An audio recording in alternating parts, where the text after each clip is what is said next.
I felt as a first year on my JCR committee that there wasn't necessarily the same support for students that were away from University Park campus in their first year as there was for people who were in that situation, and I wanted more officer and student union presence at places like our third-party accommodation sites, Raleigh and Broadgate, and SBC, and also for the student experience once you have left halls in first year to still be consistent and feel like there are student union services around you. And as well, I was really quite upset with the way that my landlord treated me in my second year, and I guess having non-rehabilitated drug users come and collect your rent and feeling like you're being abused by your landlord was what made me want to change things in private accommodation in Lenton and the city.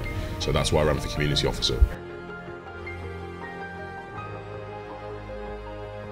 Quite a lot of the remit of the community officer concerns food provision and catering. Because you're the primary representative for students on accommodation matters, I actually talk to the university quite a lot about food, and a couple of my big wins this year have come around packed lunches and the university catering offer. I think my biggest achievement, which I'm essentially 95% complete on, is the imposition of compulsory standards for landlords in the city. The leader of the council has given me his agreement to sort that out, and on March 24th I'm going to get the final public commitment in front of 2,300 people at the Theatre Royal in town. I can't really answer that question. I think my role is inherently different from every single day of the week. I can at times be at Derby, Sutton Bonington, Jubilee, the City Hospital, the QMC. It merely shifts depending on what the big student voice issue at any one time is. And as I'm also a national committee member for the NUS Welfare and Community Officer Committee, I have to spend quite a bit of time going to and from London. So I guess I don't really know.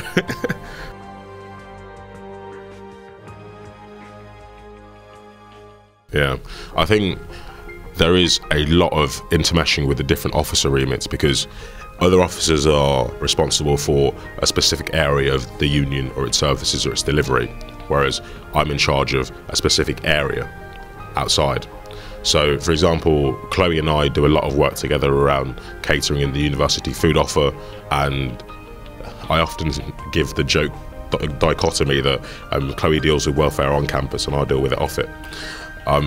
Harry and I work quite closely together on local political projects. So, for example, on this assembly at March 24th, Harry's going to be chairing the event and I'm going to be in charge of one of the major sections of it. So again, Harry is the overall figurehead of the Students' Union, works and collaborates quite closely with me. And I also have a bit of overlap with Joe around student activity and volunteering in the community. I think it's very interesting that the community officer manifestos this year show a striking degree of similarity. Again, there has been a lot of talk about compulsory standards for landlords, wanting to increase those, and I think it really reflects how well the candidates have gone out and spoken to students, that what we are frequently told is the #1 issue with the Students' Union, the way that the landlords treat us on our houses, has come up as the top issue on their manifestos. In terms of them as candidates, I think there is something that I quite like to see in a community officer candidate, a breadth of both volunteering experience and a little bit of politics that they've been involved in or are aware of. We have presidents and committee members from things like the Politics Society, the Left Society, and already existing Students' Union structures. So I'm quite happy that what I see as the most political role on the Students' Union, we'll see someone who's already got a bit of hinterland in politics there.